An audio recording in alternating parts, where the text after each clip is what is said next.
सियासी जमातें अपने नजरिए और मंशूर पर इक्तदार हासिल करती हैं और इक्तदार में आने के बाद अपने मंशूर को अमली जामा पहनाने के लिए काम करती हैं।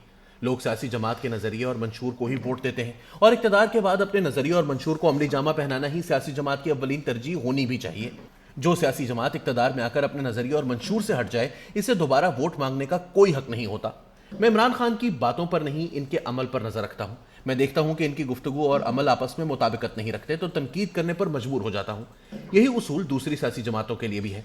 इक्तदार से निकाले जाने के बाद इमरान खान ने बयानिया बनाया कि वो एक बेइख्तियार वजीर आजम थे, इसलिए अपने नजरिए और अवाम से किए गए वादों पर अमल नहीं कर सके। उन्होंने मुतअद्दिद बार कहा कि इनके पास ताकत नहीं थी, वो मजबूर थे। हालांकि मुझे इनके मौकफ से भी इख्तलाफ था। इन्हें अपने दौरे इक्तदार में यह बात करनी चाहिए थी। इक्तदार से निकलकर यह बात करने की कोई अहमियत नहीं। वो दौरान इक्तदार कहते रहे एनआरओ नहीं दूंगा, और इक्तदार से निकलकर कहने लगे मेरे पास तो एनआरओ देने का इख्तियार ही नहीं था। वो बतौर वजीर आजम नैब की कामयाबियां गिनवाते थकते नहीं थे, और अब इक्तदार से निकलकर कह रहे हैं कि नैब मेरे कंट्रोल में था ही नहीं। कायदे हिज़्ब इख्तलाफ की गिरफ्तारियों पर तालियां और जश्न मनाने वाले इमरान खान कहते हैं कि इनके पास कोई इख्तियार नहीं था, लेकिन फिर भी इनके हामियों की अक्सरियत ये बात मान चुकी है कि इनके पास इख्तियार नहीं था, इसलिए वो अपने मंशूर और नजरिए पर अमल नहीं कर सके। हालांकि वो बतौर वजीर आजम ये भी कहते रहे कि यू टर्न लेना एक बड़े लीडर की निशानी है, और अपने तमाम यू टर्न्स को जायज करार देते रहे। बहरहाल इमरान खान के हामियों की यह भी दलील है कि पुरानी बात ना की जाए। इक्तदार से निकलने के बाद एक नए इमरान खान का जन्म हुआ है। अब वजीराबाद वाकये को ही देख लें। वैसे तो सुप्रीम कोर्ट ने आईजी पंजाब को 24 घंटे में एफआईआर दर्ज करने का हुक्म दे दिया है। इसमें यह ऑप्शन भी दिया गया है कि रियासत अपनी मुद्दत में भी एफआईआर दर्ज कर सकती है, इसलिए कहीं ना कहीं एफआईआर का मामला हल हो चुका है। लेकिन आईजी ने सुप्रीम कोर्ट को बता दिया कि एफआईआर क्यों दर्ज नहीं हुई। इमरान खान अपनी पसंद की एफआईआर दर्ज नहीं करवा सके। तहरीक इंसाफ और इमरान खान ये कह रहे हैं कि वो इतने बेबस हैं कि एफआईआर दर्ज नहीं करवा सकते, लेकिन इतना बेबस और लूला लंगड़ा इक्तदार छोड़ने के लिए तैयार भी नहीं है। ये क्या सियासी हिकमत अमली है कि आप अपनी ही हुकूमत में अपनी ही बेबसी पर रो रहे हैं। ये दुरुस्त है कि पाकिस्तान में रोजाना सैकड़ों झूठी एफआईआर दर्ज होती हैं। ज़ाब्ता फौजदारी के सेक्शन 154 में तब्दीली की जरूरत है। सेक्शन 154 की मौजूदा शक्ल झूठी एफआईआर के लिए राह हमवार करती है। ये पाबंद करती है कि मुद्दई जो भी कहे वो बतौर एफआईआर दर्ज किया जाए, चाहे मुद्दई झूठ ही बोल रहा हो। यह भी हकीकत है कि इसी वजह से हमारे मुल्क में 90% से ज्यादा एफआईआर झूठी दर्ज होती हैं। अदालतें भी झूठी एफआईआर की हौसला अफजाई करती हैं।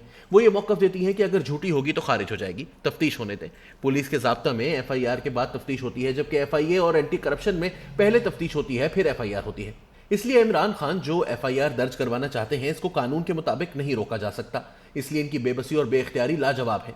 इस वक्त तहरीक इंसाफ सारा गुस्सा आईजी पर निकाल रही है। आईजी पंजाब फैसल शाहकार ने वफाकी हुकूमत को खत लिखा है कि इन्हें पंजाब से मरकज में वापस बुला लिया जाए, लेकिन वफाक ने इनके खत का अभी तक कोई जवाब नहीं दिया। इसलिए वो बदस्तूर आईजी पंजाब है। पंजाब हुकूमत तो पीटीआई की अपनी है। आईजी को हटाने की बजाय खुद हुकूमत छोड़ने की बात करनी चाहिए। अगर आपके पास इख्तियार नहीं है तो इक्तदार से चिमटे रहने का क्या जवाब है।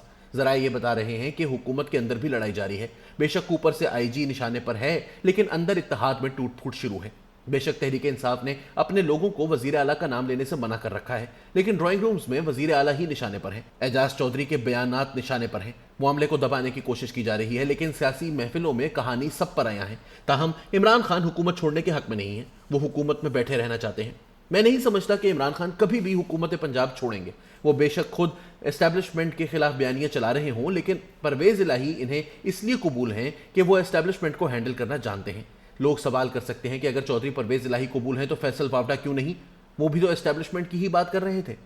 एफआईआर के तनाज़े ने पंजाब की ब्यूरोक्रेसी को भी एक बहरान में मुब्तला कर दिया है। वफाक और पंजाब की लड़ाई ने अफसर शाही को मुश्किल में डाल दिया है। चीफ सेक्रेटरी छुट्टी पर है, आईजी जाने के लिए तैयार है, कोई आने के लिए तैयार नहीं। इसलिए सब ठीक नहीं है। क्या चौधरी परवेज इलाही पंजाब की असेंबली तोड़ देंगे? मैं समझता हूं जैसा तनाज़ा पैदा हो गया है, अब इमरान खान कहेंगे तब भी वो तोड़ेंगे नहीं। इसलिए इमरान खान कमज़ोर हुए हैं। इनके पास एक ही ऑप्शन है कि वो पंजाब में भी अपोजिशन में बैठ जाएं, लेकिन इमरान खान ये कर नहीं सकते। इन्हें इल्म है कि पंजाब हुकूमत लूली लंगड़ी ही सही अपनी तो है, अगर चली गई तो छुपने की जगह भी नहीं रहेगी। इसलिए बात कहना आसान है, इस पर अमल करना मुश्किल। इन्हें कल भी लूला लंगड़ा इक़्तिदार कबूल था, आज भी कबूल है, कल भी कबूल होगा। यही इनकी हकीकत है।